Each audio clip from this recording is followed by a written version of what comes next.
It's all the above, best believe we do it better. I want the fame, the fortune, all the above. I want the checks, the moolah, all the above. From Philadelphia to New York, all the above.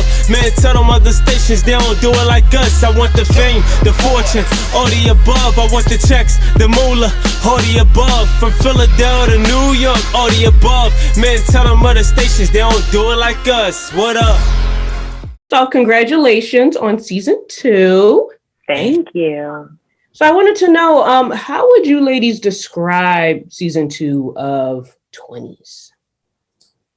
Well, I would say, B. Scott came up with a great word, spicy, innovative, something fresh, new, funny, hilarious. I had a great time on set. I would say that I was cracking up.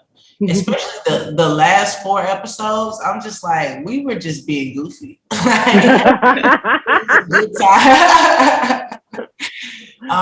So yeah, I think people can expect a great time. It's a short time. I wish it was. People always say like, I wish the episodes were longer, but I know. Yeah, but it's a good time, even if it's for for a short. We pack it into a short amount of time, but we give you a lot of stories.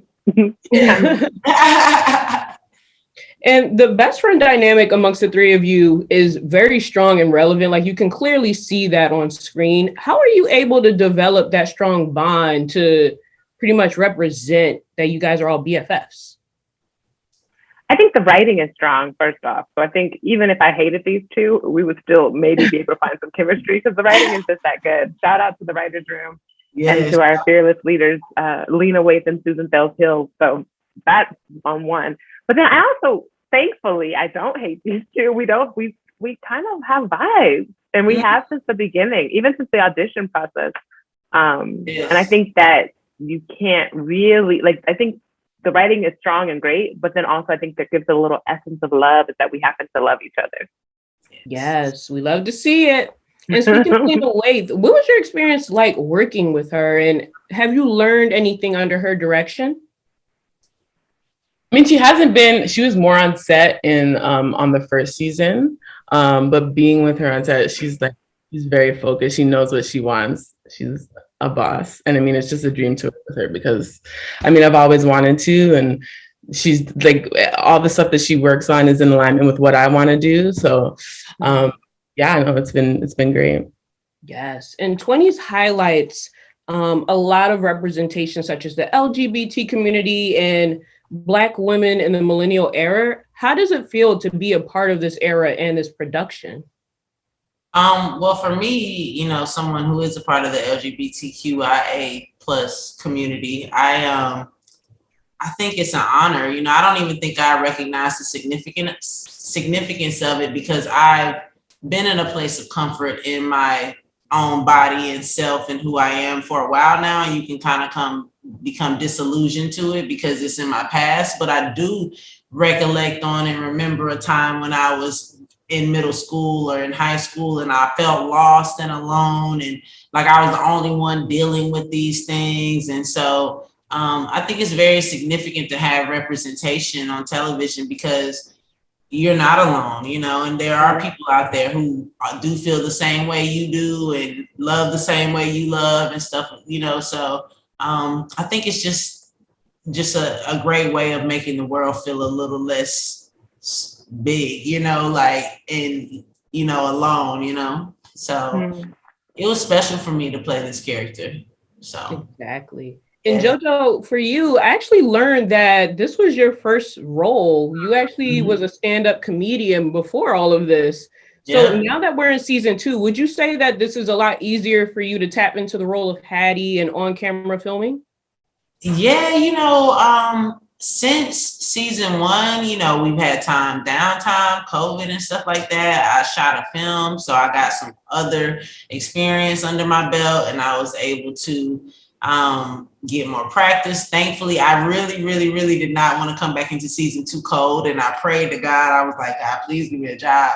Because I really just wanted to get my, it's like riding a bike, but you want to get on and get your confidence back up with it, So I definitely saw a difference. And I learned different techniques on you know, how to learn my lines, how to connect with the scenes and things of that nature. So big difference from season 1 to season 2 in terms of my feelings when I was on set. And of course, you know, I know Gabby and Christina so well at this point. It's just like coming back. It's like coming back from summer vacation or something, you know, it's like, you know, we all about to hang out and have a great time again. So it was amazing.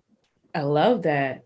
And Christina, Marie's life appears to be spiraling a little bit with her relationship with both Hattie and Chuck, based on what we saw in the season 2 trailer. Would you say that the audience will see Marie in a whole new light, and will her story unfold a little bit more during season 2?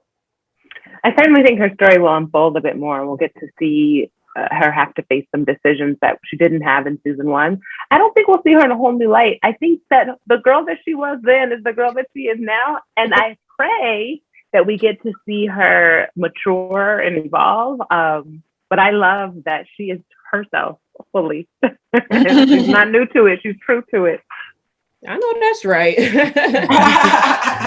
And Gabrielle, Nia was introduced last season trying to find her purpose from being a yoga instructor and then trying to tap back into the acting industry and even finding love with Tristan. Do you feel like Nia represents a lot of millennial women in today's world trying to find their purpose in life? I mean, yeah. I mean, I feel like, especially in your 20s, it's a complicated period of time. You're really trying to like figure yourself out and establish your career. And especially with acting, it's just so unpredictable and there's no security there. So yeah, I mean, I think, yeah, anyone can relate to it for sure. Yes. And speaking of trying to find your life in your 20s, how was life like for all of you navigating in your 20s? And what kind of advice would you give to young Black women today in their 20s?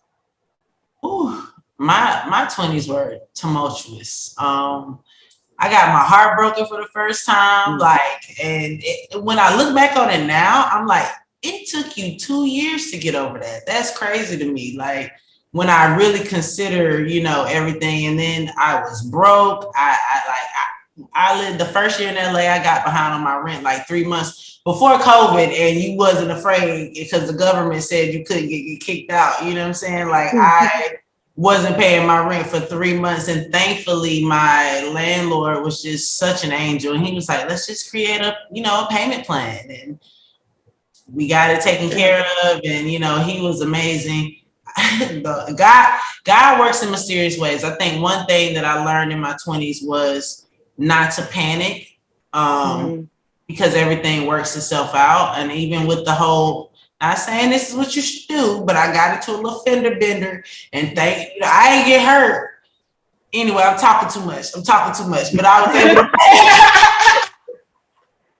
to see, when you do this in your house, you be thinking you just talking to your homies and stuff. Hey. Anyway, Angel got me in here comfortable, ready to tell all my little secrets. Hey, that's what it's supposed to be. We friends. Long story short, I got my rent paid, and the lesson that I learned was not to panic, and things work themselves out. But when I say don't panic, I don't mean don't do anything about it. Just move with intention and without stress, and knowing that whatever you need is going to come. So that's one of the things I learned in my 20s. Love that. And Christina and Gabrielle, this question's for you as well, if you'd like to answer. I just would say that there's more time than you think. I thought if I don't have it all figured out by the time I turn 27 or 28 or 30 or whatever, that I will not become an adult, or my life is ruined. But there's time. There's just more time. Mm-hmm. Yeah, and because there's more time, like just enjoy it on the way. Like I feel like I'm so focused on trying to get this thing, like I'm missing all of it's just be in the moment more and enjoy the things on the way. And especially like in this season with Nia, I feel like she's so focused on this thing that she's like not paying attention to the things that are going on around her. And so just be more in the moment, enjoy the journey. Exactly. Mm-hmm. And JoJo, obviously the last few years, we've been seeing a lot more representation with the LGBTQI plus community. Did I get that right? Yes, ma'am. I wasn't trying to correct you or nothing. I just be trying to get it right myself. That's all. we homies. We in this. I had to make sure I got that right. How has that resonated with fans so far with your role as Hattie? You know, I would say that it's resonated the most with the fans who are part of that community. The fans who maybe are not, I think they just see Hattie as a character that they just think is cool and they think is, you know, somebody that they would love to hang out with, and Marie and Nia as well, and their dynamic. But in terms of representation for people in the community, I do think that there's been extremely significant. And I've had people come up to my mom, you know, and say things to her. Like it's I think a lot of times, especially in communities of color, oftentimes just because we're not used to acceptance in some regards, we can become fearful of it, you know. But when you realize that, oh, like I had a friend tell me her mom watched the show and, you know, has become more accepting of some of the things and topics that they never discussed before. And now they've discussed some things, and, you know, her mom loves her daughter and accepts her and whatnot, but never really wanted to delve into her lifestyle, you know.